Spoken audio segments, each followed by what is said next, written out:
سرگزشت ایک کمسن سپاہی سالار کی، جو ایک مظلوم بہن کی پکار پر ہندو راجاؤں پر چڑھ دوڑا۔ تاریخ اسلام کے اس جرنیل نے بہادری، شجاعت اور قوت ایمانی سے نہ صرف سندھ کو فتح کیا بلکہ اپنے حسن سلوک سے وادی سندھ کو اسلام کے نور سے منور کر دیا۔ توحید پہ جان نشاور کرنے والے اس سپاہی کی کہانی شروع کرنے سے پہلے آپ سے گزارش ہے کہ ہمارے چینل گلوبل نالج کو سبسکرائب کریں اور گھنٹی کے بٹن کو ضرور پریس کریں تاکہ ہماری ہر آنے والی ویڈیو آپ تک بآسانی پہنچ سکے۔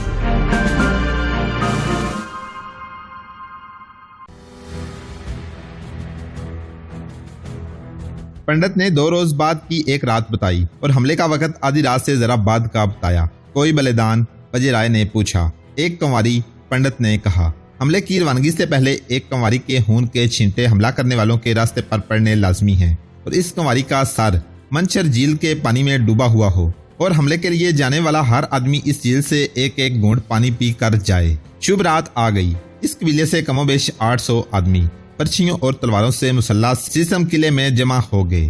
ان کے ساتھ 1000 چینا جنگجو شامل ہو گئے۔ یہ 1000 سوار تھے اور دوسرے قبیلے کے 800 آدمیوں میں پیادے بھی تھے اور سوار بھی۔ ادھر وجے رائے ان 1800 آدمیوں کو آخری ہدایات دے رہا تھا اور انتہائی اشتعال انگیز الفاظ میں ان کا خون گرما رہا تھا۔ ادھر مندر میں 15-16 برس کی ایک کنواری ہندو لڑکی کی گردن کاٹ کر خون ایک بالٹی میں اکٹھا کیا جا رہا تھا۔ اس کا سر ایک چوڑی تشتری پر رکھ دیا گیا اور پنڈت بھی بھجن گا رہے تھے۔ کچھ دیر بعد ایک پنڈت یہ تشتری اٹھائے وہاں گیا جہاں شب و خون مارنے والوں کا اجتماع تھا۔ شام کا دھندلکا سیاہ ہو چکا تھا، بے شمار مشلیں جل رہی تھیں۔ تشتری پر کنواری کا سر جس پنڈت نے اٹھا رکھا تھا اس کے دائیں اور بائیں 2 مشتل بردار تھے اور پیچھے 4 پنڈت بھجن گنگناتے جا رہے تھے۔ وجے رائے نے آگے بڑھ کر پنڈت کے ہاتھ سے تشتری لے لی اور وہ ایک چبوترے پر جا کھڑا ہوا۔ اس نے تشتری اونچی کر کے شب و خون کے لیے جانے والوں کو لڑکی کا سر دکھایا۔ اس کے ساتھ 2 مشلیں بھی بلند ہو گئیں تاکہ لشکر کا ہر آدمی اسے دیکھ سکے۔ سر کے بال سر کے اوپر جوڑے کی طرح لپیٹ دیے گئے تھے، آنکھیں بند اور منہ ذرا سا کھلا ہوا تھا۔ یہ سر جھیل میں پھینک دیا جائے، وجے رائے نے بلند آواز سے کہا۔ پھر یہ تشتری جھیل کے کنارے رکھ دی جائے گی۔ تم سب اس جھیل سے ایک ایک گھونٹ پانی پی کر جاؤ گے، اور جب تم مسلمانوں کو ختم کر کے یا آدھی فوج کو مار کر اور باقی کو بھگا کر آؤ گے تو جس کے ہاتھ میں محمد بن قاسم کا سر ہوگا وہ سر اس تشتری میں رکھ کر ہمارے پاس لائے گا۔ یہ مت بھولنا کہ تمہاری کامیابی کی خاطر اس کنواری لڑکی نے اپنی جان کی قربانی دی ہے۔ اس لڑکی کا خون قلعے سے باہر لے گئے ہیں۔ یہ خون اس راستے میں چھڑکایا جائے گا جس پر سے تم لوگ گزرو گے۔ اس لڑکی کا سر تن سے جدا کرنے والا پنڈت وجے رائے کے ہاتھ سے تشتری لے کر قلعے کے دروازے کی طرف چل پڑا۔ اس کے پیچھے پیچھے 4 پنڈت بھجن گنگناتے چل پڑے۔ مندر کے گھنٹے بج رہے تھے اور وقفے وقفے سے شنکھ بجتا تھا۔ مندر میں عبادت ہو رہی تھی۔ جھیل دور نہیں تھی۔ پنڈت نے جھیل کے کنارے پر رک کر لڑکی کا سر زور سے پھینکا۔ کنارے سے کچھ دور جھیل میں سر کے گرنے کی آواز آئی اور رات پھر خاموش ہو گئی۔ رات کچھ اور گزر گئی تو قلعے کے دروازے سے گھوڑے اور پیادے باہر آنے لگے۔ سوار بھی پیدل آ رہے تھے۔ ان سب نے جھیل سے ایک ایک گھونٹ پانی پی کر پیش قدمی کرنی تھی۔ وہ جھیل پر آ کر پانی پینے اور ایک جگہ اکٹھے ہونے لگے۔ وجے رائے اور راجا کاکا بھی باہر آ گئے۔ گھوڑوں نے بھی پانی پیا اور ان کے سوار ان کی پیٹھوں پر چڑھ بیٹھے۔ حجاج بن یوسف کا کردار تو کچھ اور تھا، لیکن اپنے مذہب عقیدے کو نہیں بھولتا تھا۔